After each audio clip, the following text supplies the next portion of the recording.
Hello students. आज हम लोग बात करेंगे डस्ट ऑफ स्नो पोएम के बारे में। इस पोएम में जो रॉबर्ट ली फ्रॉस्ट इसके पोएट हैं।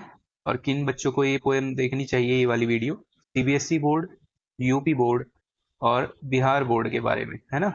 यूपी बोर्ड और बिहार बोर्ड के जो स्टूडेंट्स हैं उन सब के लिए ये इक्वली जो है हेल्पफुल होगी वीडियो। सीबीएसई और यूपी बोर्ड के जो प्रीवियस ईयर के क्वेश्चंस हैं वो भी इसमें डिस्कस किए गए हैं, बिहार बोर्ड के क्वेश्चंस डिस्कस नहीं किए गए हैं।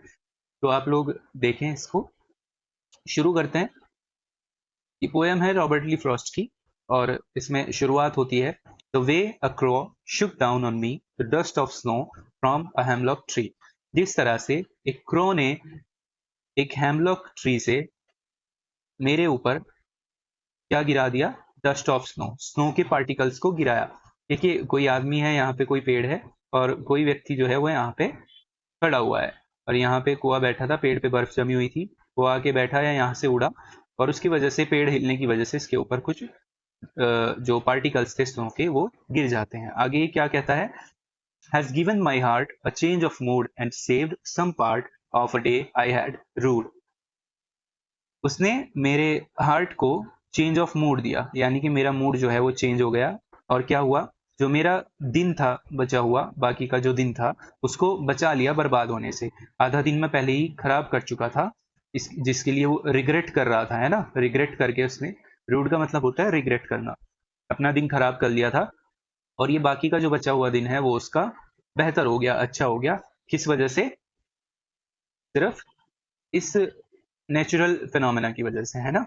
जो डस्ट ऑफ स्नो के पार्टिकल्स थे वो उसके ऊपर गिरते हैं और वो जो है उसका मूड चेंज हो जाता है।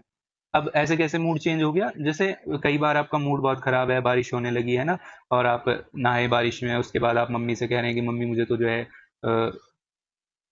पकौड़ी खानी है, चाय पीनी है, तो आपका मूड उस तरह से चेंज हो जाता है ना। नेचुरल फिनोमेना में ये पावर होती है कि वो आपके मूड को चेंज कर सके। तो यहाँ पे इसी तरह इनका मूड चेंज हो गया।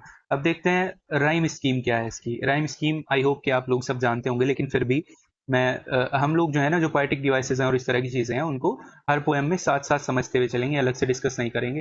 देखिए राइम स्कीम को ऐसे पता करते हैं, जैसे इसका इस वाले लाइन में जो लास्ट वर्ड है वो है क्रो, इसको हमने ए माना। अब क्रो जैसी जो भी आवाज कहीं पे आएगी किसी लाइन में उसको भी हम ए मानेंगे। तो यहाँ पे हम देखते हैं शुक डाउन ऑन मी, मी अलग आवाज है तो इसको हमने बी माना। ठीक है। द डस्ट ऑफ स्नो, देखिए स्नो, क्रो, ओ, ओ, एक तरह की आवाज आ रही है तो इसको ए मानेंगे। आगे क्या है, from a hemlock tree, tree, me, me, E, tree, E, तो इसको भी हम बी मानेंगे। तो ये राइम स्कीम पहली स्टेंजा की क्या हुई, ए बी और ए बी। दूसरा stanza, has given my heart, heart देखिए इनमें से किसी के साथ राइम नहीं हो रहा तो हम इसको सी मानेंगे। अ चेंज ऑफ मूड, इसको टी मानेंगे। And save some part, heart part, heart part, है ना, तो ये दोनों सी हुए। रूड, मूड, रूड, ये दोनों डी हुए। तो राइम स्कीम क्या हो गई, ए बी और सी डी। अब आगे चलते हैं, सेंट्रल आइडिया के बारे में क्या बात करते हैं इसमें। इसकी सेंट्रल आइडिया क्या है, थीम क्या है पोएम की। ये कह रहा है, in old times the hemlock tree and the crow were considered unlucky in Europe. Hemlock tree को और क्रो को जो है पुराने समय में यूरोप में अनलकी माना जाता था, है ना, इनके नेगेटिव समझा जाता था इनको। अभी भी बहुत जगह समझते हैं ऐसा। तो the crow and the hemlock tree represent sorrow. Crow और हेमलॉक ट्री जो है वो सॉरो को रिप्रेजेंट करते हैं, दुख को, परेशानी को। इन this poem the poet shows that how happy things may come even from negative references. और इस पोएम में कवि जो है, पोएट जो है, वो बताना चाहता है, ये साबित करना चाहता है कि किस तरह से खुश करने वाली चीजें भी, अच्छी चीजें, पॉजिटिव चीजें कहाँ से आ सकती हैं, नेगेटिव रेफरेंसेस से भी आ सकती हैं। उन चीजों से आ सकती हैं जिनको हम नेगेटिव समझते हैं, जिनके बारे में हमने नेगेटिव रेफरेंस लिए हुए हैं, उनसे भी अच्छी चीजें आ सकती हैं। तो बेसिकली पॉइंट यहाँ क्या करना चाह रहा है, वो प्रिजुडिस जो है क्रो को और हेमलॉक ट्री को लेकर, उसको तोड़ना चाह रहा है ना। The crow sitting on the branch of the hemlock tree shook some dust of snow from the tree and it changed the mood of the poet।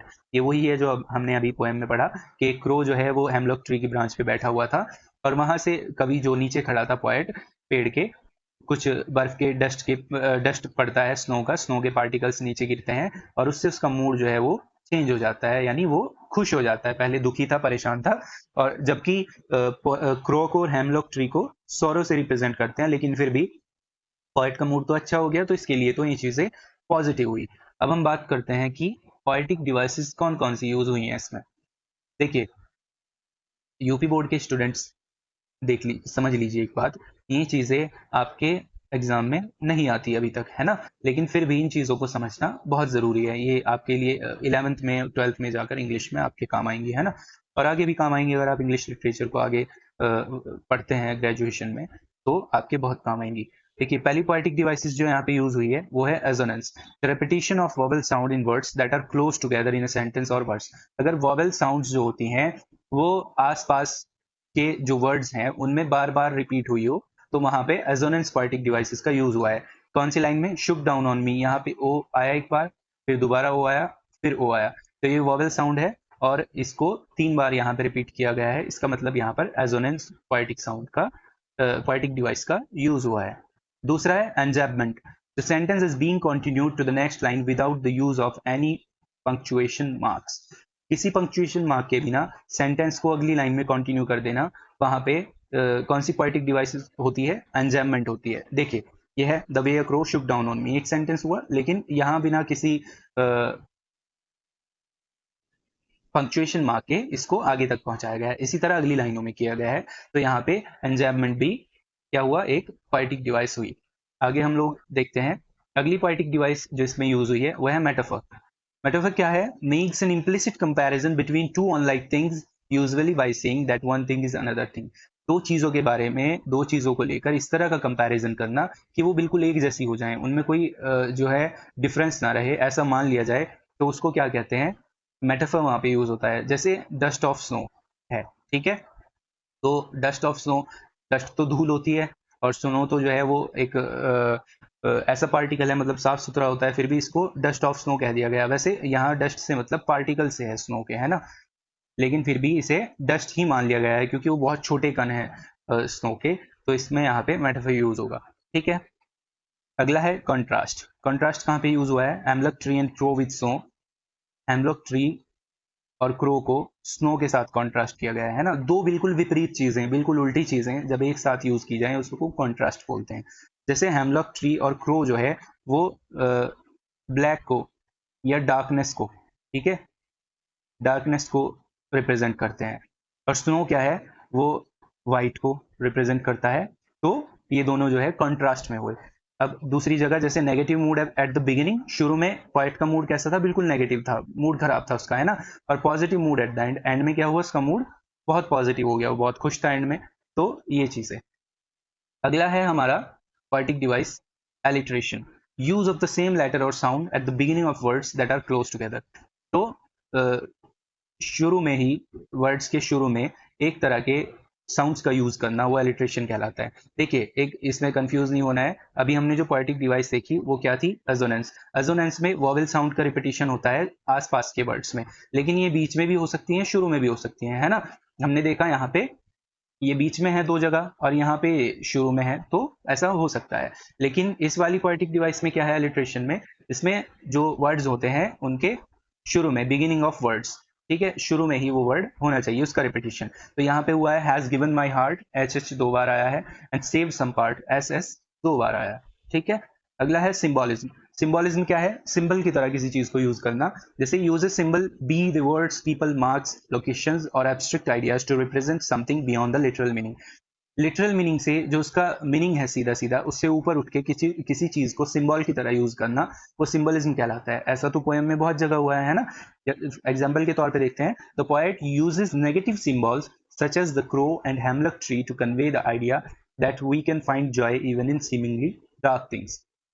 तो इन्होंने सिंबल्स का यूज किया है क्रो का और हेमलॉक ट्री का, और इसको क्या बताने के लिए कि जो डार्क थिंग्स होती हैं जिनको हम बुरा समझते हैं, उनसे भी हम जॉय को हासिल कर सकते हैं। ठीक है, तो ये क्रो और जो हेमलॉक ट्री है, ये सिंबल है किसके? डार्क थिंग्स के, डार्कनेस के, और डस्ट ऑफ स्नो जो है वो सिंबल है किसका? ब्राइटनेस का। अब देखिए, अगली जो पोएटिक डिवाइस यूज हुई है वो ये है इमेजरी। इमेजरी क्या होती है? The author's use of description and vivid language deepening the reader's understanding of the work by appealing to the senses. देखिए, ऑथर के द्वारा ऐसे डिस्क्रिप्शन का यूज करना या ऐसी लैंग्वेज का यूज करना जिससे रीडर की जो अंडरस्टैंडिंग होती है, जो पाठक की समझ होती है, वो क्या हो, डीपनिंग हो, गहरा जाए, अच्छी तरह समझ में आए और वो उसमें डूब जाए, उसको समझ सके।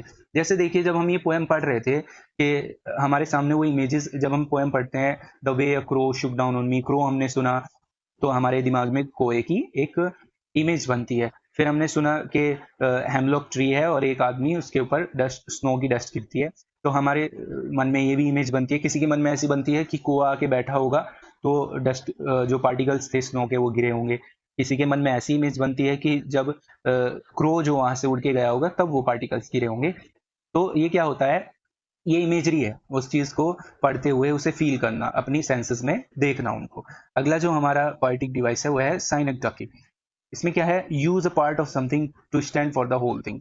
किसी चीज के एक छोटे से पार्ट को यूज करना पूरी चीज को, पूरी बात को दर्शाने के लिए। वही जिस तरह से डस्ट ऑफ स्नो, ठीक है, डस्ट ऑफ स्नो किस चीज को रिप्रेजेंट कर रही है, ये जॉय को और हैप्पीनेस को रिप्रेजेंट कर रही है यहाँ पे, ठीक है। तो इस छोटी सी चीज से एक बहुत बड़ा कॉन्सेप्ट जो है कवि ने हमको समझा दिया। अब देखिए, जो आपकी बुक में एक टेक्स्ट होता है थिंकिंग अबाउट द पोएम, उसमें जो क्वेश्चंस दिए होते हैं ये आपकी कॉम्प्रहेंशन जो लेवल है, आपकी अंडरस्टैंडिंग है, कॉम्प्रहेंसिव अंडरस्टैंडिंग, उसको बढ़ाने के बहुत काम आते हैं। इसमें मैं आंसर्स नहीं बताऊंगा, आप लोगों को खुद ये चीजें जो है अपनी समझ के हिसाब से, जैसे पोएम हमने अभी पढ़ी उसको समझा, अब उस समझ के हिसाब से आपको इनके आंसर खुद ही क्रिएट करने होंगे, खुद ही सोचने होंगे अपने माइंड में। ये कह रहा है दिस पोएम, इसीलिए इसको थिंकिंग अबाउट द पोएम कहा गया है ना, पोएम के बारे में सोचो।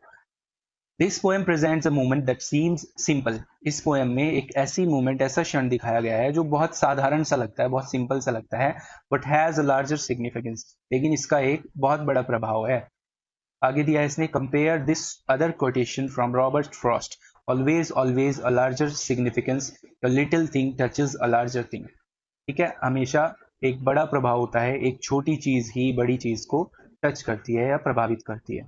अगला है क्वेश्चन, अब जो दिए गए हैं इसके बेसिस पे, what is the dust of snow, dust of snow क्या है, व्हाट डज द पोएट से हैज चेंज्ड हिज मूड, किस चीज ने पोएट के मूड को चेंज किया, how has the poet's mood changed, poet का मूड किस तरह बदला। अब आप लोग, मुझे उम्मीद है जिन्होंने पोएम को शुरू में ठीक से समझा होगा वो लोग इसका आंसर खुद ही सोच पा रहे होंगे। डस्ट ऑफ स्नो क्या है, पार्टिकल्स हैं स्नो के, है ना। मैंने अभी बताया था कि ये छोटे छोटे पार्टिकल्स जो स्नो के होते हैं उसका कंपैरिजन डस्ट से कर दिया है, ठीक है। व्हाट डज द पोएट से हैज चेंज हिज मूड, उसका मूड किससे चेंज हुआ, जो डस्ट पार्टिकल्स जो थे स्नो के उसके ऊपर गिरते हैं, इस नेचुरल फिनोमेना से उसका मूड चेंज हो गया, ठीक है। हाउ हैज, किस तरह हुआ, तो किस तरह हुआ इसका मूड, वो जो पूरी पोएम हमने पढ़ी है उसको यहाँ पे एक्सप्लेन कर देंगे। उसमें आप क्या लिखेंगे कि एक पोएट जो था वो पेड़ के नीचे जाके खड़ा होता है और वहां पे कोए के उड़ जाने की वजह से, उसके आगे बैठ जाने की वजह से पेड़ पर से कुछ कण उसके ऊपर गिरते हैं और वो जो है अच्छा फील करने लगता है इस चीज से, और इस तरह उसका मूड चेंज हो जाता है। तो आप अपनी लैंग्वेज में इसको इस तरह से लिख देंगे। अगला क्वेश्चन इसमें है, how does Frost present nature in this poem, Frost इस पोएम में नेचर को किस तरह प्रेजेंट करते हैं। द फॉलोइंग क्वेश्चन में help you to think of an answer, आगे के जो क्वेश्चंस हैं वो आपकी मदद करेंगे एक आंसर बनाने में या सोचने में। अब देखिए, अगला क्वेश्चन क्या है, what are the birds that are usually named in poems, कौन से ऐसे बर्ड्स हैं जिनको इस पोएम में नाम दिया गया है। कौन से बर्ड हैं, क्रो है ना, क्रो की ही बात हुई है। Do you think a crow is often mentioned in poems, क्या आपको लगता है कि क्रो को अक्सर पोएम्स में मेंशन किया जाता है। आप देखिए, आप लोगों ने बहुत सारी पोएम पढ़ी होंगी, तो आपने कहीं जो है, अगर हिंदी की पोएम्स आपने पढ़ी हो, कहीं हरियल तोते के बारे में पढ़ा होगा, कहीं किसी और अच्छे सारस पक्षी के बारे में पढ़ा होगा, और कहीं जो है बगुले के बारे में पढ़ा होगा। लेकिन क्या आप लोगों ने कभी कोए को एक अच्छे मीनिंग के साथ किसी पोएम में देखा है, नहीं देखते, हम अक्सर नहीं देखते, बहुत रेयर इस तरह के चांसेस होते हैं। अगला क्वेश्चन इसमें है, what images come to your mind when you think of a crow, आपके दिमाग में किस तरह की तस्वीरें बनती हैं, क्या बातें आती हैं जब आप एक कोए के बारे में, क्रो के बारे में सोचते हैं। तो ये देखिए, इस तरह का आंसर है, सबके हिसाब से वेरी करेगा। किसी के मन में कोई इमेज आती होगी, किसी के मन में कोई आती होगी। जैसे मान लीजिए आप कोए को देखते हैं और आपने देखा कि घर की छत पे कौवा बोल रहा है और आज मेहमान आएंगे, ये वाली बात हम लोग अक्सर सुनते हैं सबसे, तो किसी के मन में ये वाली इमेज बन सकती है। किसी को कोई को देखकर गुस्सा आ सकता है, किसी को उस पर दया आ सकती है, किसी को बहुत बुरा लग सकता है, किसी को अच्छा लग सकता है। तो आपके मन में क्या आता है वो आपको अपने अनुसार इसका आंसर क्रिएट करना है और लिखना है। सेकंड जो है, again what is a hemlock tree? Hemlock tree क्या है? और why doesn't the poet write about a more beautiful tree such as a maple or an oak or a pine? Hemlock tree क्या है? आप जानते हैं हेमलॉक ट्री क्या है, और पोएट ने क्यों यूज नहीं किया किसी खूबसूरत से पेड़ का, जैसे कि किसी मैपल के पेड़ का, ओक के पेड़ का या पाइन के पेड़ का?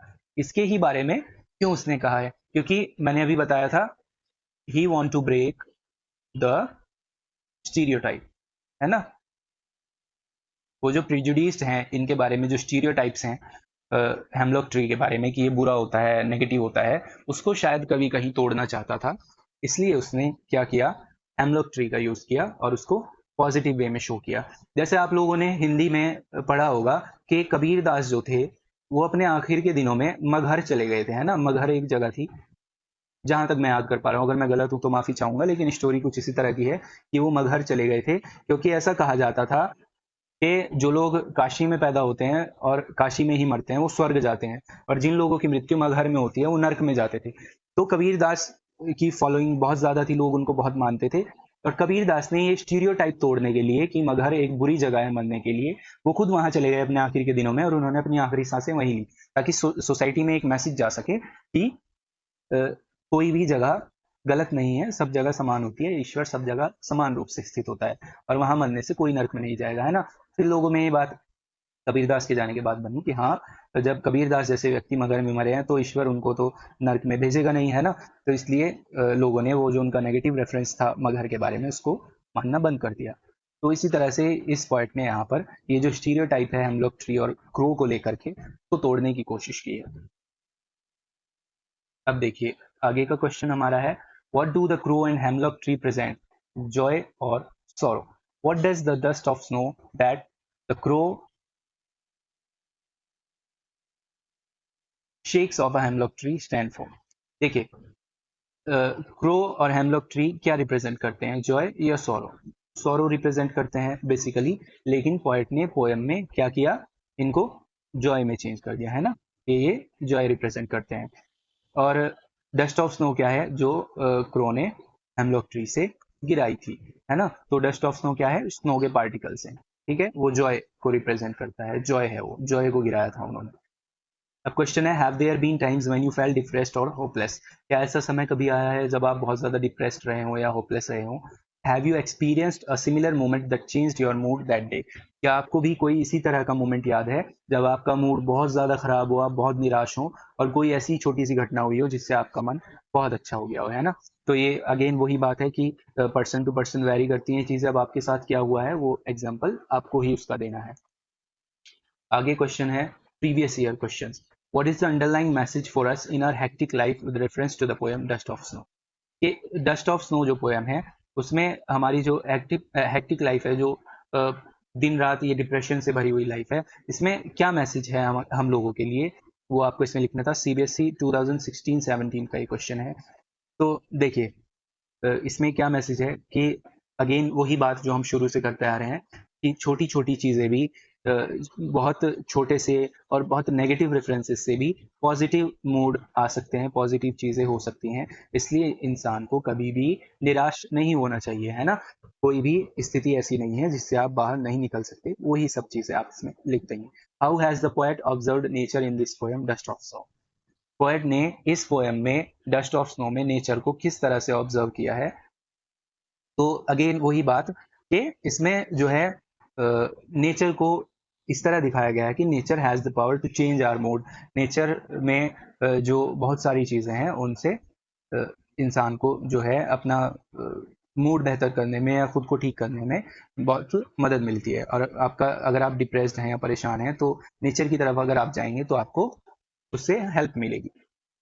अगला क्वेश्चन है, in the poem dust of snow what does poet's mood, how does the poet's mood get changed?